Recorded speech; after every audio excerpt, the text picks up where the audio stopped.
তীব্র গরম, ঘরে বাইরে সর্বত্রই অস্বস্তি, কোনোভাবেই স্বস্তি ফিরছে না জনজীবনে। এমন পরিস্থিতির মধ্যেই সুখবর দিয়েছে আবহাওয়া অধিদপ্তর।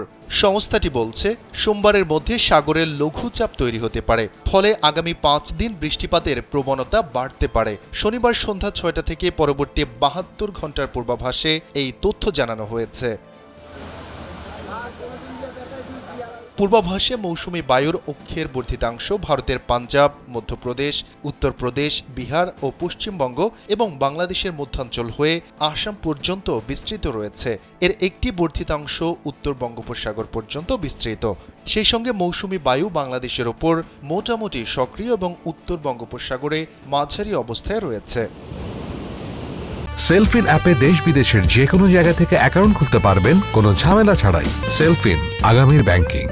রোববার সন্ধ্যা 6টা পর্যন্ত রাজশাহী, ময়মনসিংহ, খুলনা, বরিশাল ও চট্টগ্রাম বিভাগের অনেক জায়গায় এবং রংপুর, ঢাকা ও সিলেট বিভাগের কিছু কিছু জায়গায় অস্থায়ীভাবে দমকা হাওয়া সহ হালকা থেকে মাঝারি ধরনের বৃষ্টি অথবা বজ্রসহ বৃষ্টি হতে পারে। সেই সঙ্গে দেশের কোথাও কোথাও মাঝারি ধরনের ভারী থেকে অতি ভারী বর্ষণ হওয়ার সম্ভাবনা রয়েছে।